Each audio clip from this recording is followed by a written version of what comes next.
Good morning everyone, welcome to Pioneer Convent School. हम लोग chapter कर रहे हैं variations in psychological attributes of 12th psychology, जिसमें हमने एट्रीब्यूट लिया इंटेलिजेंस और हमने इंटेलिजेंस की थ्योरीज की।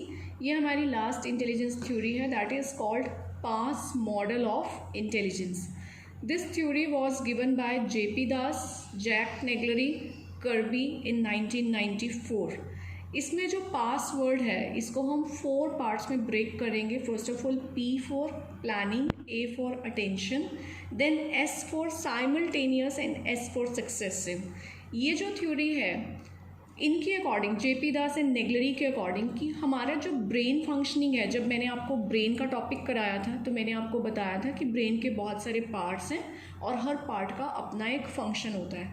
तो इनकी जो थ्योरीज है वो ब्रेन फंक्शनिंग से रिलेटेड है, कि जैसे ब्रेन के फंक्शंस अलग अलग होते हैं तो हमारा इंटेलिजेंस भी अलग अलग फंक्शनिंग में काम करता है। So we have to study this PASS model of intelligence. इसका जो सीक्वेंसिंग इन्होंने बताया, प्लानिंग, अटेंशन, साइमल्टेनियस, सक्सेसिव, इसको हम थोड़ा सा चेंज करेंगे और फर्स्ट नंबर पे हम स्टडी करेंगे अटेंशन को। Now what is the meaning of attention and arousal, ये दोनों कनेक्टेड कैसे हैं? इसके अकॉर्डिंग हम जब किसी चीज़ को जानने में इंटरेस्ट लेते हैं, जब हम अराउज्ड होते हैं, तभी हम अटेंशन पे कर पाते हैं, हम फोकस कर पाते हैं। फॉर एग्ज़ाम्पल, हमारी क्लास में एक टीचर ने कहा कि जो मैं टॉपिक आपको अभी कराने वाली हूँ इसका कल टेस्ट होगा। सो क्या हुआ कि हम लोग अराउज्ड हो गए टेस्ट के नेम से। तो जो टीचर अभी टॉपिक कराने वाली है उस पर हमने अटेंशन पे करना स्टार्ट किया, मीन्स हम अलर्ट हो गए। अराउजल में आपने एक टर्म होती है ऑप्टिमल अराउजल, जिसको अंडरस्टैंड करना है। Optimal means appropriate amount of arousal, ना तो टू मच, ना तो बहुत ज़्यादा होना चाहिए, ना ही बहुत कम होना चाहिए। ऑप्टिमल अमाउंट होना चाहिए ताकि हम क्लियर कट फोकस कर सकें। टू लेस अगर हमारा अराउजल है, मीन्स हम कम अराउज्ड हुए हैं, हमारा इंटरेस्ट नहीं बन रहा है, हम बहुत लेज़ी बैठे हुए हैं क्लास में, तो हम जो टीचर टॉपिक करा रहा है ना तो उस पर अटेंशन दे पाएंगे और ना ही उसे अंडरस्टैंड कर पाएंगे। और अगर अराउजल टू मच हो गया तो हमारे माइंड की, ब्रेन की स्पीड इतनी ज़्यादा हो जाएगी कि हम टीचर के टॉपिक को अंडरस्टैंड नहीं करेंगे। इसलिए जो अराउजल है वो ऑप्टिमल होना बहुत इम्पॉर्टेंट है। अराउजल अगर ऑप्टिमल होगा, करेक्ट होगा, तो हमारा अटेंशन बहुत अच्छा होगा। आफ्टर द अटेंशन, अब हमारे टीचर ने एक टॉपिक अनाउंस कर दिया, हमने उस पर अटेंशन भी दे दी, हमने समझ लिया कि टीचर क्या कह रही है, तो हमारा सेकंड स्टेप क्या होगा कि जो नॉलेज हमें टीचर ने दी है, जो हमने अंडरस्टैंडिंग को गेन किया है, अब हमने उसको 2 वे से हम अपने माइंड में स्टोर करते हैं। एक, या तो हम साइमल्टेनियस वे से उसे अपने ब्रेन में स्टोर करेंगे, या हम सक्सेसिव वे में, दोनों को अपने माइंड में स्टोर करेंगे। ये साइमल्टेनियस और सक्सेसिव वे क्या होता है, we will understand this now. Simultaneous होता है रिलेशनशिप डेवलप करना और सक्सेसिव होता है सीक्वेंसिंग में चलना। सबसे पहले मैं आपको सक्सेसिव एक्सप्लेन कर देती हूँ because this is very easy for you. Successive का मतलब होता है सीक्वेंस, सीरियल में चलना। फॉर एग्जांपल, ये वाला जो सक्सेसिव मेथड है ये हम अडॉप्ट करते हैं जब हमें काउंटिंग लर्न करनी होती है, जब हमें अल्फ़ाबेट्स करने हैं या हमें मल्टीप्लिकेशन टेबल करनी है, तो हम एक सीक्वेंस में चलते हैं और उसको अपने माइंड में स्टोर करते हैं उस इंफॉर्मेशन को।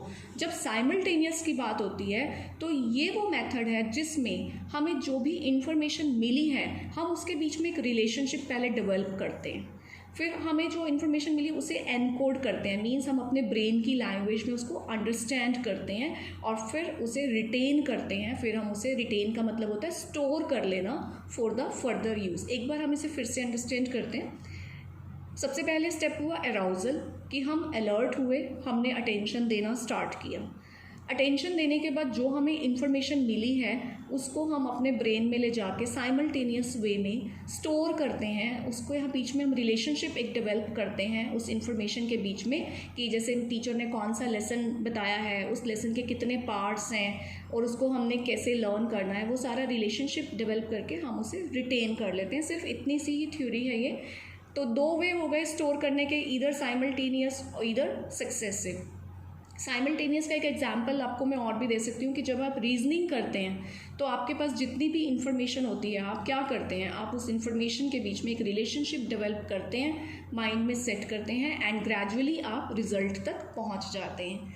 तो इस थ्योरी के अकॉर्डिंग हमारा फर्स्ट स्टेप था अटेंशन, सेकंड था simultaneous and successive, third step में हम आएंगे प्लानिंग में। अब हमें टीचर ने टेस्ट अनाउंस कर दिया था यहाँ पे, हमने उस टेस्ट के टॉपिक्स को अंडरस्टैंड करके माइंड में सेट कर लिया कि ये टॉपिक्स हैं, इनका हमें टेस्ट देना है। Okay, after that we come to the planning part कि अब इस टेस्ट को प्रिपेयर कैसे करना है। टेस्ट हो या कोई प्रॉब्लम हो, कुछ भी हो, उसके लिए हम क्या करते हैं, पॉसिबल कोर्स ऑफ एक्शन बनाते हैं। तो हम टेस्ट के एग्जाम्पल को ही लेके चलते हैं कि possible course of action means कि हम उस टेस्ट को डिवाइड कर लें 4 टॉपिक्स में या 5 टॉपिक्स में। फिर हम डिवाइड करते हैं सीक्वेंसिंग कि पहले कौन सा पार्ट रिवाइज करना है, सेकंड नंबर पे कौन सा पार्ट रिवाइज करना है, किस पार्ट की कितनी इम्पॉर्टेंस है, किस पार्ट पे हमें कितना टाइम डिवोट करना है, वो सारा हमारा एक पॉसिबल कोर्स ऑफ एक्शन हमने एक प्लानिंग कर ली। आफ्टर दैट जब प्लानिंग हो गई तो हम क्या करेंगे, अब हम एक्शन करेंगे उस प्लानिंग के ऊपर, दैट इज़ कॉल्ड इम्प्लीमेंटेशन, कि प्लानिंग को अब हम इम्प्लीमेंट करेंगे। हमने अपनी प्लानिंग को इम्प्लीमेंट कर दिया, 4 या 5 पार्ट्स में जो चैप्टर डिवाइड किया था उसको लर्न कर लिया, जितना टाइम हमने सोचा था उतना टाइम दे के उसको रिवाइज कर लिया। थर्ड स्टेप आएगा इवैल्यूएशन की, अब हमारी फुल प्रिपरेशन हो गई है टेस्ट की, तो हम क्या करते हैं, घर पे नॉर्मली जब आपको टेस्ट मिलता है तो आप कैसे करते हैं, आप उसे या तो बोल बोल के खुद को सुनाते हैं, चेक करते हैं कि आप कहीं पे भूल तो नहीं रहे, आपको किसी स्पेलिंग में प्रॉब्लम तो नहीं आ रही, या फिर कुछ बच्चे जो बहुत अच्छा इवैल्यूएशन करना चाहते हैं वो उसे लिख के देखते हैं, फिर उसे मैच करते हैं कि कहीं कोई मिस्टेक तो नहीं है। सो इवैल्यूएशन स्टेप के बाद आप ये देखते हैं कि मैंने जो ये सारा प्लान बनाया था ये मेरा सक्सेसफुल हुआ या नहीं हुआ। अगर सक्सेसफुल हो गया तो आप यहीं स्टॉप कर जाते हैं, अगर सक्सेसफुल नहीं हुआ तो आप क्या करते हैं, आप मॉडिफाइड प्लान बनाते हैं। मीन्स आप अपने प्लान को थोड़ा सा चेंज करते हैं कि इस प्लान से तो हमें वो डिज़ायर्ड रिजल्ट नहीं मिला, तो आप एक और प्लान बनाते हैं। And this is the whole theory of pass model of intelligence. तो इसी थ्योरी के बेस पर इस थ्योरी को चेक करने के लिए इन लोगों ने एक टेस्ट भी बनाया था जिसे कहा गया CAS means cognitive assessment system.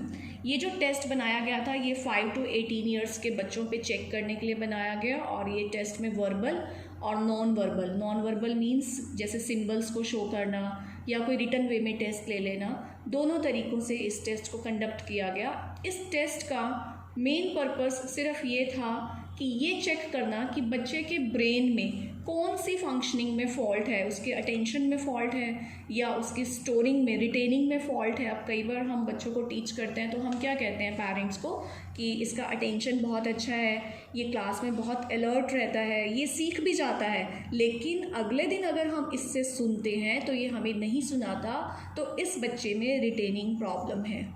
ठीक है, कुछ बच्चों को क्वेश्चन पूरा लर्न होता है लेकिन वो उसे सही ऑर्डर में नहीं लिख पाते, तो हम क्या बोलते हैं कि इस बच्चे में सीक्वेंसिंग का प्रॉब्लम है कि ये इन्फॉर्मेशन को सीक्वेंस नहीं कर पाता है। तो इस पास मॉडल के बेस पे जो टेस्ट बनाया गया, ये इसका एग्जाम्पल आप लिख सकते हैं, cognitive assessment system.